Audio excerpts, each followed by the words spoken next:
Hey everyone, it's Will. And James. And we're going to be breaking down episode 4 of The Amazing Race. We're going to talk about the emotional experience we had at the orchestra, what it was like dancing with bottles on top of our head, and how we felt getting our second first place. Before we dive into this episode, I'm going to call out one of my favorite humans, the person who introduced me to The Amazing Race. Her students made this awesome sign for James and I, and they're keeping track of how we do on the race. Giving a shout out to all those kiddos and my old babysitter who I love. So starting off this episode, we're still in Manaus. We are on the riverboat and waiting to see what teams come to the pit stop. And lo and behold, Leo and Alana walk in, and I think that's when it hits us. Ooh. We all were waiting to see who it was going to be, and James and I looked at each other like, what are they going to say? Are they going to approach us? What do we say? How do we defend ourselves in this situation? And you see that confrontation on the boat happen, and afterwards we do talk to Leo and Alana a bit more, just, hashing things out, and hopefully we smoothed it over at this point where we... I think we thought we did, but, as we watched the episode... Right, and brush your hands a bit and be like, water under the bridge, but obviously you can't fault anybody for payback or revenge or wanting to use their advantages in the game, their yield, another U-turn, whatever on us. And they're there for a reason. 100%. And we were expecting some type of, not payback, but also like take advantage of it if you can. And also in our defense, we really had zero clue what was going on with Frank and Jerry. We had no idea that they even had as rough of a day as they did. So we quickly discovered that our U-turn did not work, and despite the tension that may or may not have come with that, we really had such a wonderful time on the riverboat, being able to hang out with all of the other teams. This is probably the second time we were able to do that. The cave, the salt mine, was like really the last time we were able to kick back and connect with everyone, and so we just really enjoyed our time with everyone. And not to mention, like, a fun behind the scenes tidbit is that it was Madison's birthday, so we all were able to celebrate Madison and enjoy good food and have some beer. Big celebration, music, dancing, all on the river that entire night before we headed back to the city of Manaus.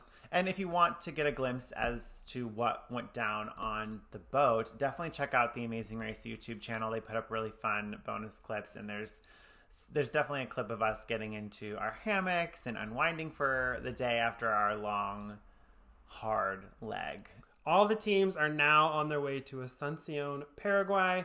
I think previous seasons of Amazing Race, there was a lot of differentiation in flights, but this is the third leg in a row where all the teams are on the same flight. So us coming in first really didn't matter in the game because you're all tied for first again, as Leo said in the cab. So it's an even playing field, which I think is why when it is an equalizer like this, I do think those relationships you form with the other teams is so crucial.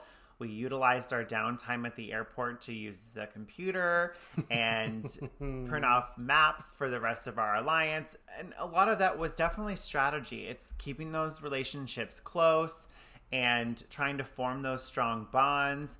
A lot of them were already happy we didn't use the U-turn on them, showing a little bit of loyalty to this loose alliance everyone kind of had formed. So it was just another way to continue to maneuver that Mine 5 alliance. And we didn't necessarily think that the Mine 5 group would continue past Bogota. So at the beginning of this leg at the airport, if we could instill some level of trust with us, like, we're going to all print off maps just for each other and we can all trust each other and work together, you can use that to your advantage, especially in an equalizer leg. So I think we definitely took advantage of hiding the computers, of hiding that you could print off stuff, of passing around notes to each other. It was a group effort, to say the least. And, got to give credit where credit is due. Once again, Leo and Alana, being the brains of the operation, which is why we're so threatened by them, they were able to go onto the computers after we all used them and go into the search history and find exactly everything we had looked up, including the maps. So, when we get to Asuncion, the mad dash from the airport to the cabs total chaos was actually like, that was exactly what happened. It was a complete chaos. We grabbed a taxi driver who, for some unknown reason, his car was very far away from the exit back of the of airport. the line. So everybody had gotten a taxi driver. You see Michelle grabbing somebody's arm and saying, fast, fast, fast. Definitely a highlight from the episode. And most of the taxis were right in that area where you left the airport. Our taxi driver was at the end of the line, at the very back of where the cars enter the airport driveway. So we had to run very far to get to the cab. And at that point, when you're running, you're like, I'm not going to go back and find somebody else. I'm just going to keep going with this person. Gotta commit. Because they say that they know where they're going. So you have that comfort of, yes, it's far to run, but at least we know where we're going. So we're off and running from the airport, and we make our way to the orchestra. And as you saw, we had some taxi drama. We had to actually switch to 3 different taxis. And I think it ultimately paid off because the taxi we did end up with knew exactly where the orchestra was, which was definitely a sigh of relief. But getting to the orchestra, I think a lot of the teams really didn't know what it entailed or what we were going to get ourselves into. So learning the history behind the orchestra while we were at the roadblock was unbelievable. It was a humbling experience, and I'm just so glad the Amazing Race was able to visit it and be a part of it. And it was my first roadblock, so I'm really glad that that's something I was able to experience. And I didn't have to do one. From our perspective of the other partners who were waiting, we got, I think, the benefit because we got to sit with the kids, talk to each of them, and hear them play the songs over and over again. And you see Hung really emotional because, you know, she has 3 kids and the kids are just so joyous to be playing music, even if their instruments are recycled trash. So it was just a very amazing experience to be there with everybody.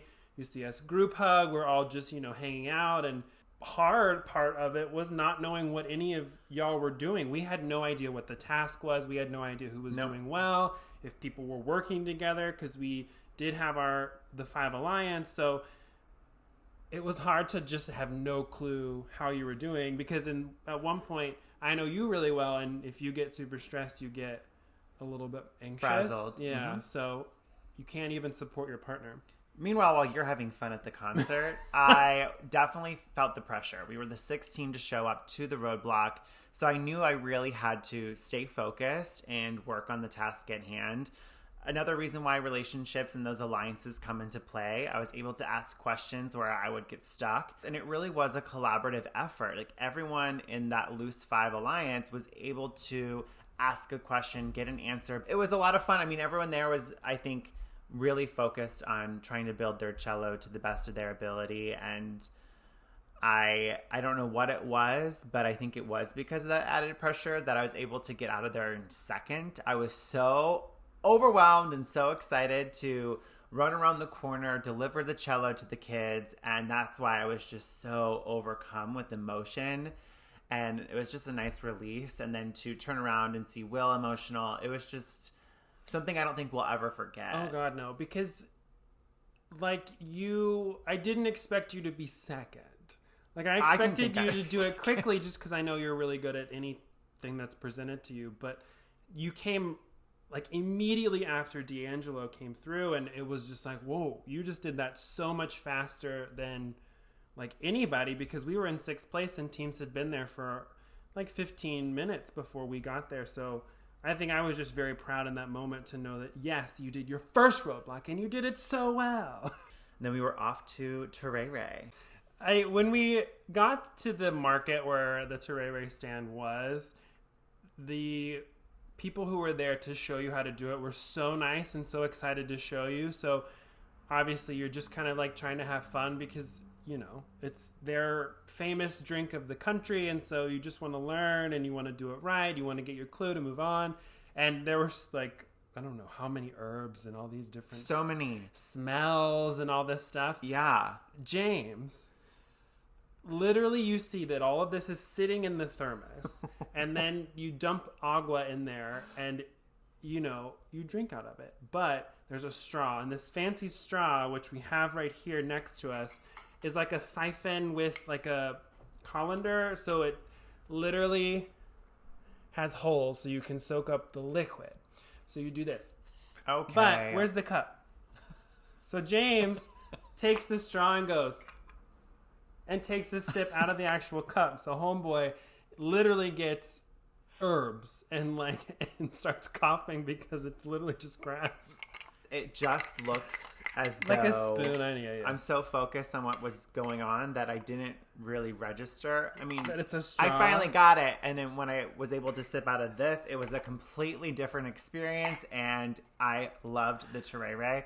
But I think we kind of jumped the gun for a second. We have to talk about how this was the second yield we encountered on the race so far.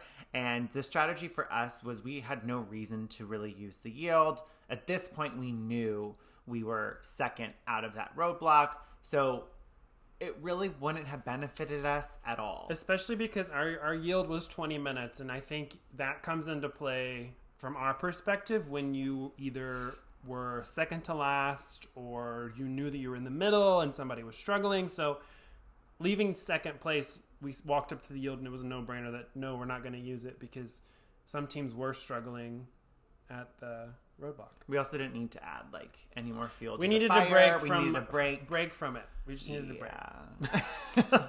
After successfully completing our terere, we encounter our second detour on the race, and this one was really exciting because it was 2 switchback tasks. And who would have thought the last season we rewatched prior to leaving while packing was season 20. So we immediately knew the pros and cons between watermelon stacking and the bottle dance. So it was a no-brainer that we were going to do the bottle dance. If you remember from season 20, that watermelon challenge, most teams left. Struggled. And went and did the other challenge because of how hard the watermelons was.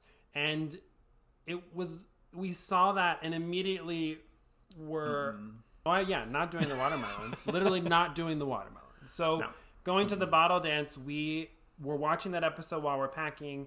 We had wine bottles. And so we just picked up our wine bottles and started practicing literally about 3 days, maybe 2 days before leaving for the race. We just thought it would be fun, something funny to do. We had a few glasses of wine at this point while we're packing, while we're enjoying this time together. Why not practice it while we're watching? You can do it just because for the heck of it. It also is a challenge in that episode where teams struggled. Dave and Rachel almost went home because of how terrible they did when they had 50 bottles and then they went through all 50 and got a time penalty. And you see those challenges that are so hard for most teams, and why not practice it when you have all the things you need in your home? It's true. But I know there were a lot of questions too about if that was footage from our audition video or what. If you've been following along our videos since the starting line, we filmed a lot of our prep work for the race just so we could look back on it and have these memories. And so that was one of those instances where we filmed us doing the bottle dance for the fun of it. And who would have thought it would come in good use? Also, home footage on The Amazing Race. That was funny. Random. But hey. You got to look into a glimpse into our living room. A lovely home that has changed a lot in 2 years. Yes. Once we got to the detour of dancing with the bottles on our head, I think at first you're kind of overwhelmed. There was a lot of movement in that space. All the women were dancing, and just to see how many bottles they had stacked on their head, I think you're a little intimidated at first if this was really the right choice. Especially because you would select a teacher and they would come and they would show you the dance and they would do it perfectly without any issue with the bottle on top of their head. I don't know if theirs were glass. Ours were sugar bottles. So I think theirs were glass because when you see Haley and Kaylin finish and they hug their instructor, she ends up taking the bottle off her head. I didn't know if that was it looked like real bottles. I think ours, we had the sugar version. But they did it perfect. Every time a team would show up, they would practice it and show it. And if you asked them to do it again, they would do it, and it never fell off. Never fell off, and they didn't have any extra padding on their head. It was just pure skill, and it was intimidating. And you can see our faces as they're going onto their stomach of just amazed. Stunned. How is this going to happen? Amazing How am I work. going to do this? Yeah. And then you had to get off of the floor and stand back up before you got your clue. The good thing for us in this challenge is that the dancing part, whatever the routine was easy for us to remember. So immediately after learning it, we both were like, oh, we got the steps. Now we just have to practice with the bottles on our head. Balancing. James got it very quickly with the bottle on top of his head. The problem that I had was turning. Yeah. So anytime there was like 3 times where we had to turn. It was at the beginning, and then you did it after the first move. It was all at the beginning. It was literally all at the beginning, yeah. And then because I am a dancer, I use spot when you turn, and so to not to unteach yourself to not spot and just let your head go was very hard. And every time I turned, it would just fall off and crack. But also, again, the sugar bottles were so delicate that there were times where you would just grip it and it would crack. So because you're so strong. Oh, thank you. But it was actually a really entertaining. We had so much fun with it, and I think once we finally got the hang of it, we figured, why not just throw yourself into the ring of fire and just see how you can do. The off chance that you get it then on your first try, why not just practice on the dance floor? So the first time, that was like our first full run through where we were just. I love how you said full run through. It was probably 5 seconds of a run through. Yours fell first. Mine fell off my head. And I think for the two of us, we looked at each other and said, don't look at anybody else. Focus on us. It's us that have to do this. And so whatever anybody else is doing, we just have to let it go. And that helped us focus, because you obviously had to focus on what you were doing, because you would feel the bottle shift like ever so slightly on your head, and you'd have to correct your head and just make sure that it didn't fall off. I thought we did really well, and hey, third attempt, not too shabby. Third time's the charm. We were excited. We were excited. That over the top excited. I don't know what it was. We were just but such relief. And we were having so much fun, watching the dancers and watching the other people try and do it, and just I loved how excited they were too. We all had a moment. Oh yes. And this is episode 4, and just to reiterate, every single place we've been, whether that be Trinidad and Tobago, Bogota, Manaus, and now Asuncion, every single local has been so supportive in wanting you to succeed, because we've done cultural challenges at every single place, and every single person has been uplifting and wanting you to do really well. So it's been making the whole experience more fun. Yeah. To have that energy around you cheering for you as a team, besides just each other lifting each other up. So it's been, we were excited and having a good time. And again, even though there's this little bit of a tension rivalry with Leo and Alana, on our way out we said good luck to them. We do have a good rapport with them on the race, despite you turning as them humans. Yes. Yeah, you'd be nice as humans, but then also maybe this is more so just a daily reminder for y'all that we don't hate Leo and Alana. And we didn't even hate them then. No. It was a strategic move for us, and then it was a game move that we wanted to make. We then leave to go to Plaza Italia and make it to Plaza Italia. There was only one gate you could enter, and I think we went around the entire plaza to find our taxi that driver left us on the opposite side of where to go in, so we had to run around. And we ran up there, and then did you think that we were in first place at that point? No clue. I think we knew when we saw the switchback tasks. We had the knowledge that Gary and D'Angelo were ahead of us. They went to the watermelon stacking. Yeah. We thought they would have beasted through that, and not knowing necessarily what Hung and Chi did, there could have been that possibility that they had already breezed through it. So when we got to the pit stop, I don't think I thought we were going to be in first. The only thing that we did know is we were in front of 2 teams, Michelle and Victoria and Leo and Alana. That's all that we knew. And so my assumption was 2 or 3, maybe 4, depending on how fast the watermelon challenge was. And I can't speak for Michelle and Victoria or Leo and Alana either, but if you look at them at the pit stop, they're even I don't think they knew surprised that we were all top 3, because you just kind of don't know where you are in the lineup, especially when the Detour tests are in opposite areas of the city. Yeah. And it goes back to the same thing with Manaus, with us at the cooking detour. We didn't know what the hut entailed, and getting to the U-turn board, we didn't know we were first. It just kind of splits up the group, and you're it's really kind of a free But for all. We got first place. Back-to-back wins. And I think at this point for the two of us, we say it at the pit stop that we've just been surprising ourselves and our ability to communicate. We're working really well together as a team, minus a few hiccups with challenges, but as partners, we are, supporting each other. We're not getting frustrated at each other regardless of what's going on around us. We're really working well together. And it's kind of at this moment where you just you sit into your, power, and you're just kind of like, wow, I'm comfortable with how we're communicating, and I'm excited for what's to come. Exactly. The last thing I want to say about the task that we did is, I think I made a comment about wanting to adopt kids, and I think we cried. Of course, we cried from the orchestra to the terere because of So how much. just We were impacted by it. We were just very overwhelmed with the fact that James is adopted. We will be adopting kids one day, and just to see these kids love art. And the importance of the art. To know how important art is, that whole experience was definitely a highlight of this leg of the race. It was so good. It was such a good, period of time. Oh, it was so good. Before we wrap up our recap, we do have some questions that we want to answer. First one is from Noelle_Waldschmidt. She asked, what motivates you guys to keep going in challenges? I think what motivates us is just wanting to continue our experience on the Amazing Race. Being a fan and having applied as many times as we have together, we just really wanted to soak up every second of it and have fun while doing it. And I think that's what really motivates us when we do those challenges. And to support each other every step of the way.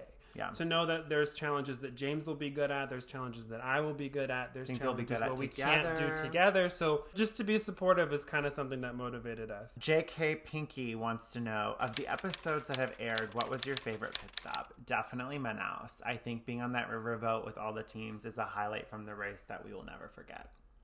Yeah, it was so much fun, especially because it was Madison's birthday. Yeah. Everybody was just excited to be there. And you put the competition aside for a minute and you really just hang out and appreciate each other as humans. It was just, we had a great definitely time. Manaus. We had a great time. RGL623 wants to know, what was the most challenging thing about this leg? The taxis. For sure. I think the taxi was the most challenging, and not knowing where you were in the placements with the other teams, especially right off the start with the leg. It just adds so much stress to how the day might go. The good thing for us is that we felt very confident going into the bottle dance because we did practice at home. So even if it was hard and challenging, I think we were both confident that we would get it. So yeah, the taxis were, I think for all the teams, were just very difficult. Yeah. Another question is from Rod Suenka. How was your overall experience in Paraguay? P.S. Can't believe you were here. Loved it. Yeah. I think we would like to go back someday. I feel like there's so much more to see in Paraguay, so I know that we would like to go back. I know, because we looked up at that airport computer all the different touristy spots, and there's Iguazu Falls at one corner of Paraguay. There's all these other really cool waterfalls, and so there's definitely more to explore in Paraguay. Anakin Bolin wants to know, how many bottles were smashed in the process? Many bottles. But I don't think we ever got to the 50 mark. No. Like on season 20. I want to say we each probably did. We probably made it halfway through the bottles. 15 each. Yeah. Maybe that we broke. That's a healthy number. But I think I broke 3 just picking them off the table. I think that's about it for all of our questions, which means we're done with our recap video. But let's show you once again our fun little artifacts and a fun story about this. This right here. Our thermos. I was bored at the pit stop, and we were told we could either bring the thermos with us, but we would have to carry it for the rest of our time on the race. James. So I got creative, and I took a plastic knife, And plastic knife people, cut this off the it thermos. gave me something to do. But look, now we have a memory of the race with us. Paraguay. Maybe we can put it around our own thermos. Oh, we'll have to go buy one. And our terere. Because our terere was delicious. Fun memories from our time on Leg 4. Thank you so much for watching, and stay tuned for our episode 5 recap. Bye, everybody.